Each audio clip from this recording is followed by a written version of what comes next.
how much is a monthly membership at the studio you go to? I want to say it was around maybe $1,000 or so a month. What if I pay for the next month of your training? I'll send you $1,000. You can get the monthly membership, and then you can go on from there. I can't ask you to do that, man. No, you didn't ask. I'm torn. I don't know what to say. So text me either your PayPal or Venmo so I can send you $1,000 so that you can go to the gym for the next month. Awesome. No, yeah, I'll do that. I still, yeah, that's awesome. Thank you so much. What's up, YouTube? Welcome to a brand new video. Before we get into it, I need to shave because I haven't shaved in a few days, so one sec. Oh! That worked out way better than I thought it would. I think I missed a few spots, as always. Anyway, it doesn't matter. I want to get into a lower body workout. I want to show you, I want to walk you through the whole thing. It is a workout for strength, athletic performance, and explosive power. So let's get into it. All right, so I'm gonna write the entire workout here on the whiteboard behind me, but before I do, I want to explain the importance of having explosive power training within your workouts.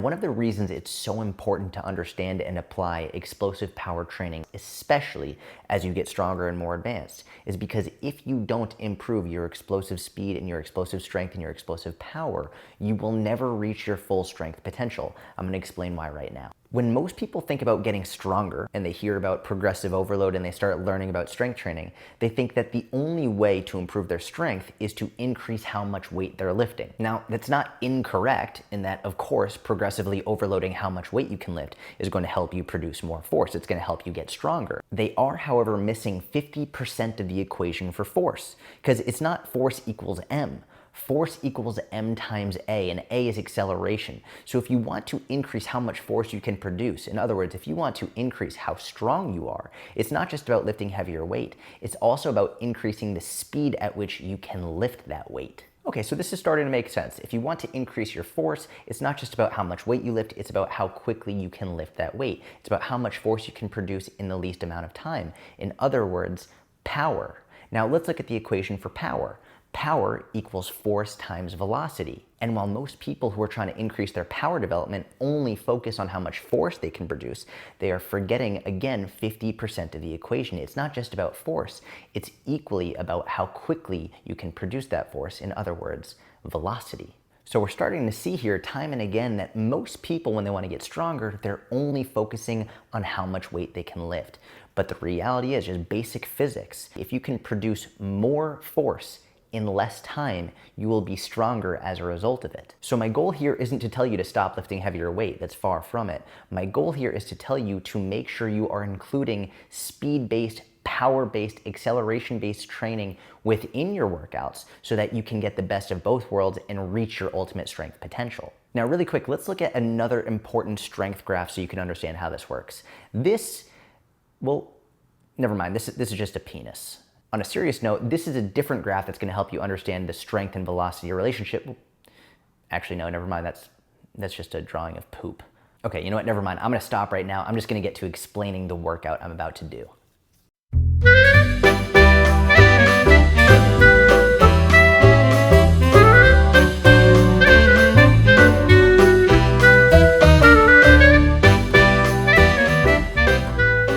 When I was in 4th grade, my teacher used to tell me that my handwriting looked like Chinese. So I understand if you can't read any of it, I'm gonna explain it all right now.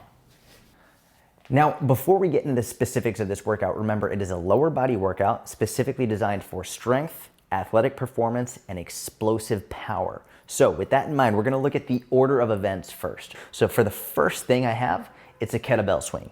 3 sets of 8 reps. The reason I'm doing kettlebell swings first is because it is the explosive strength and power primary movement, okay? Kettlebell swings, they're good for building strength, but they're better for improving speed and power. Now, you could make the argument that kettlebell swings are also really good for improving endurance, but that's why the repetitions are so low. It's only 3 sets of 8. I'll be taking about 60 seconds rest in between every set here, and every rep is focused on improving my speed and power as much as humanly possible. This is the reason why the reps are so low. If you're doing reps for 15, 20 plus, that has a time and a place, but not at the beginning of the workout and not when the primary focus is to improve your speed and your power. The other reason I'm putting this first is because if I put my explosive speed and power training at the end of my workout when I'm already exhausted, there's no way I'm going to be able to produce as much force as I possibly could. I'm not going to be as quick or explosive as I possibly could. So you always want to put your speed and power training at the very beginning when you're most fresh. After that, then you can go into your strength work. But what you'll notice here is I have 2 exercises that are specifically devoted to speed and power development. The first one, kettlebell swing. The second one is called a lateral Hyden. It's just a fancy name for a lateral jump. The difference here, there are a number of differences. The main one is the kettlebell swing is focused on improving my speed and power going forward and backwards, right?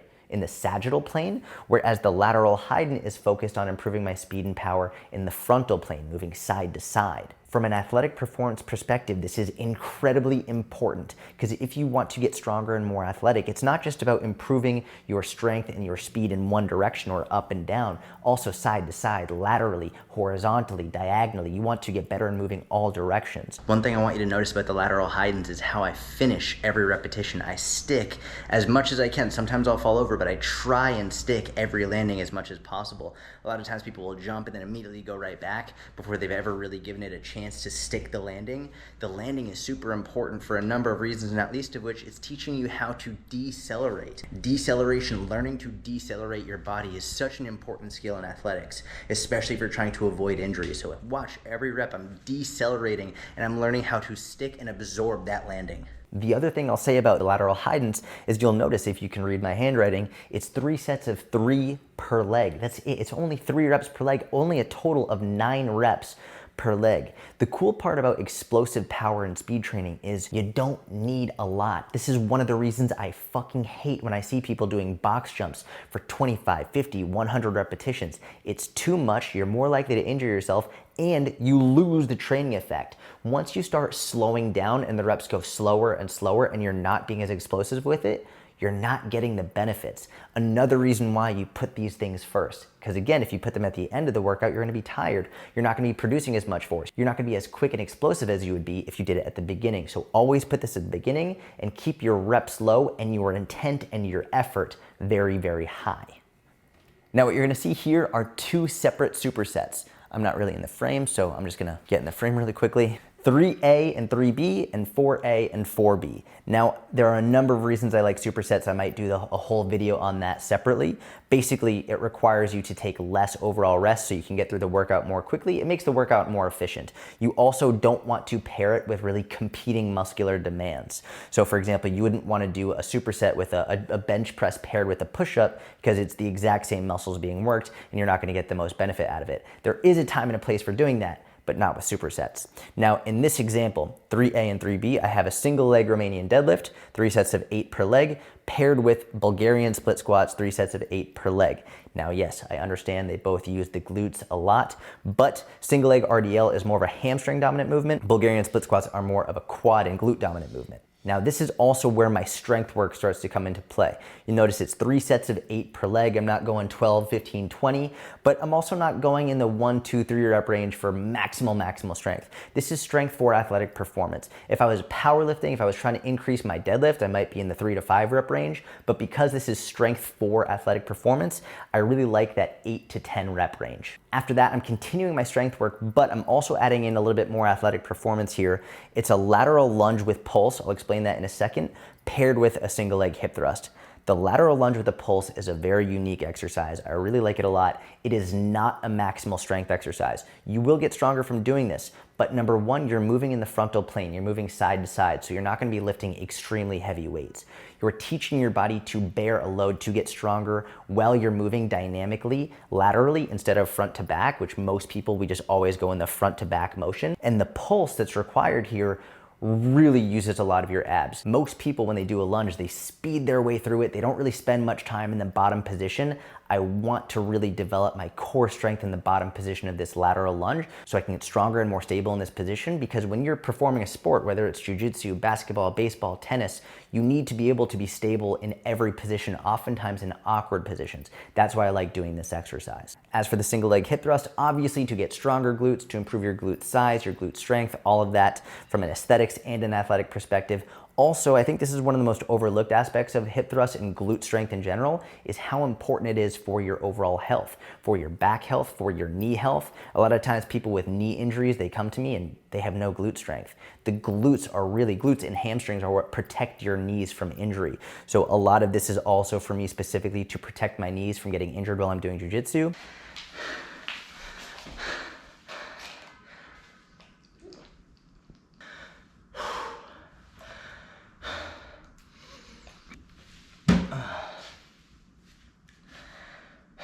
And then finally, I'm gonna finish things off with a little bit of terrible cardio on what I call the bike. Now it's time for the worst part of this workout, the bike. Don't Google bike, by the way. You're gonna find probably stuff from Pornhub. Anyway, I'm gonna do 10 seconds on, 20 seconds off, 8 total rounds. It sounds easy, but it's honestly hell on earth. A lot of people try to replicate this with like planks and glute bridges and exercises that they're difficult, but like they're not that difficult. When you're doing something like this, the 10 seconds on are specifically designed to be as hard as humanly possible.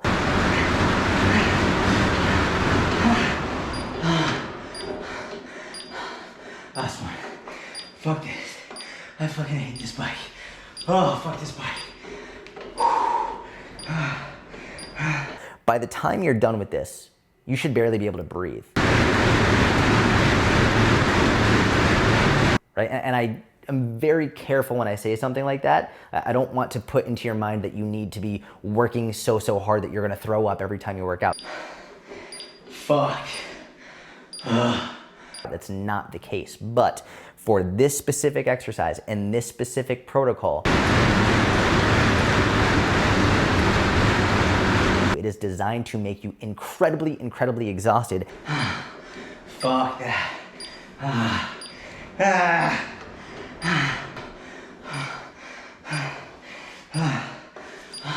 And you have to use an exercise that's going to get you to that level of fatigue. So I really like using the bike. I actually really like using front squats for this as well. It's not something that you're supposed to do this with planks with. I see that in a lot of exercise classes, like, all right, we're gonna do Tabatas with planks or Tabatas with glute bridges. It's not a real Tabata and you're not getting the actual training effect. So finishing this workout off with the bike for 10 seconds on, 20 seconds off by 8.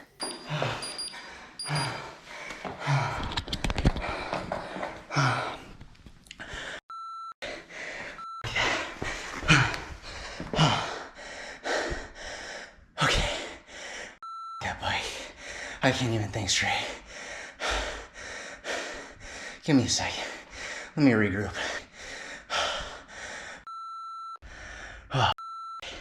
Hold on, the lens is all messed up. One sec. Good morning. It is the next day and my butt is sore. Oh my God. Anyway, I'm starting something new. I'm gonna finish the video with this. Actually, and for whatever it's worth, my fiance came up with this idea. She's coming up with the best ideas lately. What I'm gonna do is I'm going to call people randomly who gave me their number on Instagram. So back up. I just put up on my Instagram story. If you don't follow me on Instagram, you can do that here. I was like, send me your number if you live in the United States. I don't want to get international charges. And I'm gonna give you a call. And we can shoot the shit, we can talk about whatever you want, or I can answer any fitness questions you have. So yeah, I'm gonna do it for the first time right now. And actually, someone who submitted their number, they were like, this isn't my number, this is my husband's number, and he doesn't know that you're gonna call. So could you please call him? So I'm gonna do that one first. By the way, I think I'm gonna call this office hours, just a couple hours a month. I'm gonna sit down and call random people from my Instagram who are willing to give me their number. I think this is gonna be fun. Got my coffee. Let's do the first call to this woman's husband who does not know I'm about to call. Let's try again. I have a feeling he has a call forwarding service so that he doesn't get blocked calls. I blocked my number because I don't want everybody having my number. But I really want to do this call, so I'm gonna not block my number for this call. All right, I think I actually figured out the issue. So I messaged his wife saying, hey, I can't get through, it's a busy line. And she says, oh my God, I think I might have sent the wrong number. So let's see if this one works. I hope he picks up. Hello? Hey, how's it going? too bad. How are you? I'm Who is good. this? My name's Jordan Syatt. Ann gave me your phone number this morning. Jesus. How are you doing? I'm doing well, man. How are you? What's your first name? Ethan. Ethan. What's up, man? Good morning. Happy Monday. Yeah. She's sitting over here with a shit-eating grin on her face. I put up on my Instagram story, I was like, if you live in the US, send me your phone number and I'll call random people and answer questions, shoot the shit. And she messaged me, she was like, this is my husband's number, but he doesn't know I'm giving it to you, so please call him. I was like, this is perfect, I have to do this. Oh, yeah. Yep. She's sitting over here right now. Listen, I know this is a surprise and you weren't expecting it, so sorry to put you on the spot, but is there anything I can help you with? Is there any questions you have? Or You know what? I actually do have a question. You started rolling in jiu-jitsu. How'd you get into it? So do you do jiu-jitsu? So I started it, as you know, it's kind of expensive. Yep. So I'm a cop, so I figured it's probably in the best interest for me to actually do that. Absolutely. Yeah, so I started it. I had to take a break from it for a couple months. We had some family stuff going on. I'm trying to get back into it as soon as I can, though, and I was in for a little bit, and I loved it, but I kind of got the bug for it. I noticed that you were into it, too. Yeah, let me ask you this. How much is a monthly membership at the studio you go to? I want to say it was around maybe $1,000 or so a month. Well, let me ask you this. What if I pay for the next month of your training? I'll send you $1,000. You can get the monthly membership, and then you can go on from there. I can't ask you to do that, man. No, you didn't ask. It's my way of, number one, saying thank you for your service. Number two is I could not possibly express how much, number one, I appreciate everything you do, and number two is I want people to do more jiu-jitsu. So if that can get you in doing jiu-jitsu, and I know having you do jiu-jitsu is going to help keep people safe. So why not? I'm for it. I don't know what to say. So text me either your PayPal or Venmo so I can send you $1,000 so that you can go to the gym for the next month. Awesome. No, yeah, I'll do that. That's awesome. Thank you so much. Of course, man. My pleasure. Tell Ann I say hello and have a wonderful week, all right? She's waving. Hey, Ann. Thank you all so much. Of course, Thank man. you. Have a wonderful week. Thank you. Bye-bye. All right, well, I did not expect to be giving away $1,000 today, but very, very much worth it. I'm super happy for them. That's just to show you how serious I am about, number one, helping law enforcement, and number two, about getting people to do jiu-jitsu. Men, women, children, doesn't matter. I think everyone should do jiu-jitsu. It's super, super important. Just to give you a brief understanding of why I think it's so important and why I think it's so important for law enforcement to understand it. Boxing, Muay Thai, kickboxing, whatever it is, if you punch someone, if you hit someone, elbow someone, kick someone, there is real damage that comes with that. Like, there's no way you can punch someone or kick someone without actually hurting them.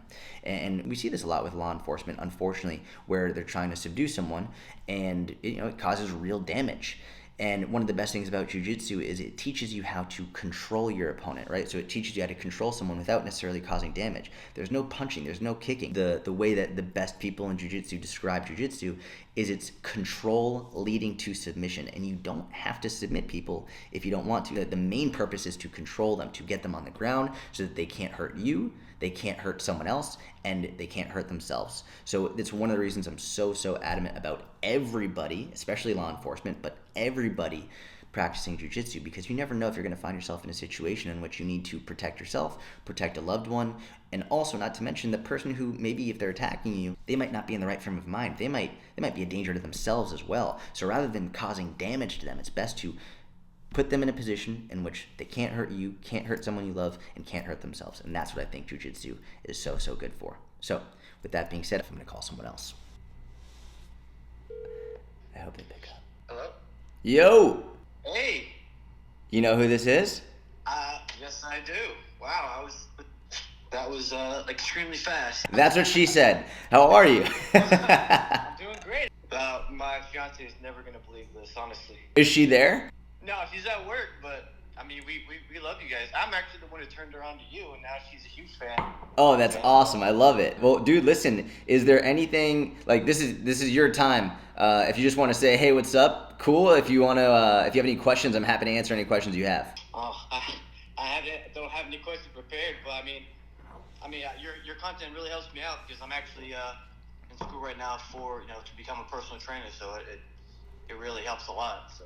Oh, that's amazing, man. That makes me super happy to hear. It's hard to post every day. I mean, like just to think of things to post, it's hard. I didn't think it would be that hard. You know, it's interesting. Just like, you know, fitness is a skill, right? Like sort of counting your macros, counting your calories, it's a skill. The first time you do it, like it's difficult, it takes time, you have to Google everything. The more you do it, the more intuitive it can become. Same thing with content. When I first started making content, I was like, what in the hell am I supposed to post? Like I have no idea what I'm supposed to say. And then I realized the more I did it, all I had to do was just answer questions that my clients asked me on a daily basis. Solve one problem at a time. Guarantee your clients might say something like, I really struggle to get more protein in my diet. So make an entire post about how to get more protein in your diet. And there are many reasons why, right? So for some people, getting more protein in might be difficult because they don't know what foods are high in protein. So you make an entire post about foods that are high in protein.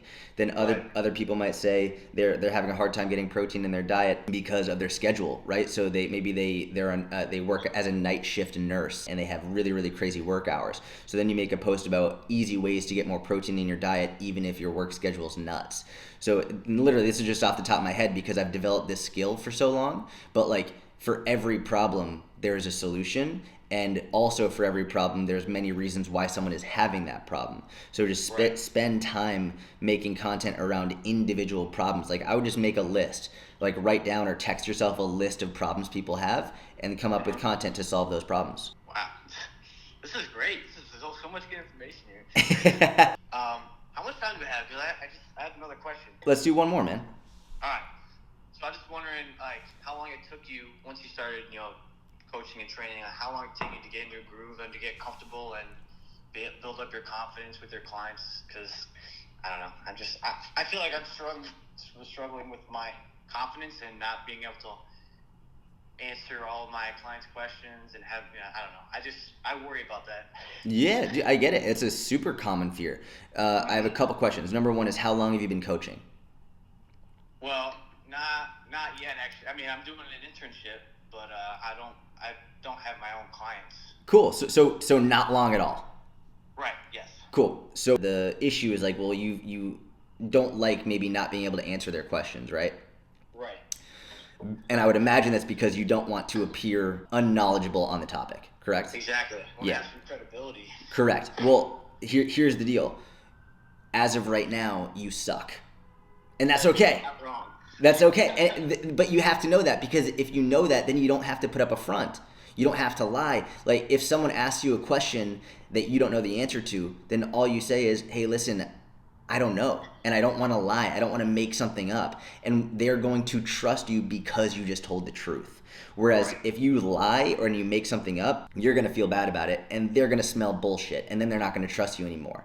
It's so funny. I was working with one of my really good friends and colleagues several years ago when she started to build up her Instagram and she was doing more coaching. I told her she should do more Instagram lives. And she told me she was really worried. She was like, well, what happens if someone asks me a question on Instagram Live that I don't know the answer to? And I was like, well, you look right in the camera and you say, I'm really sorry, I don't know the answer to that, but I'm going to do my best to find out and I'll get back to you. And that's it. And she laughed and she was like, you say it like it's just so simple, so common knowledge, and it is very simple. It's just when you want to appear to be more knowledgeable on something, it's very difficult to swallow the ego and just be like, you know what, I'm going to say I don't know this, but I'm going to find out and get back to you. That is the best thing you can do. And for whatever it's worth, when I first started coaching, I remember the first time I ever coached a class, I didn't even coach the full class. I was interning as well in a gym, and they put me in front of the whole class, and I just led the warm up, and I was petrified. I thought I was going to shit myself. Right. So it's normal. It's sometimes, yeah. I feel like that could be the best way to learn sometimes, just get thrown into the fire. 100%. It's the only way to learn. It's the only way to learn. So I think your fears are normal. Your anxieties are normal. The best way to deal with it is to just be honest about it, be upfront, and say, listen, I'm new. I'm interning. I'm doing my best to learn, but I also don't want to pretend like I know more than I do. So let me go ask people who I trust. Let me do some research. I'll get back to you, and I hope that makes sense. And they're going to be like, thank you so much for being honest. I appreciate you. I trust you. And that way, when they do ask you a question and you do know the answer and you tell them, they will trust you because you told them when you didn't know the answer. Cool? Yes, I really appreciate it. You really helped me out this morning. Man, it's my pleasure. Thank you very much, man. Have a wonderful day, man. All right, you too, man. Thank you. Bye-bye. Bye. Man, that was a really fun call. think I'm going to do this more often. I also just want to end the episode here because I like that one a lot. So with that being said, I'm going to end the video here. I'm going to do this more often. At least once or twice a month, I'm going to just put something up on my Instagram, say, give me your number and I'll call you. So if you don't follow me on Instagram, do that already. Make sure you watch my stories. Go into my stories, turn on my post and story notifications so you know when they're up. And yeah, that's it. I appreciate you. Have a wonderful day. Talk to you soon.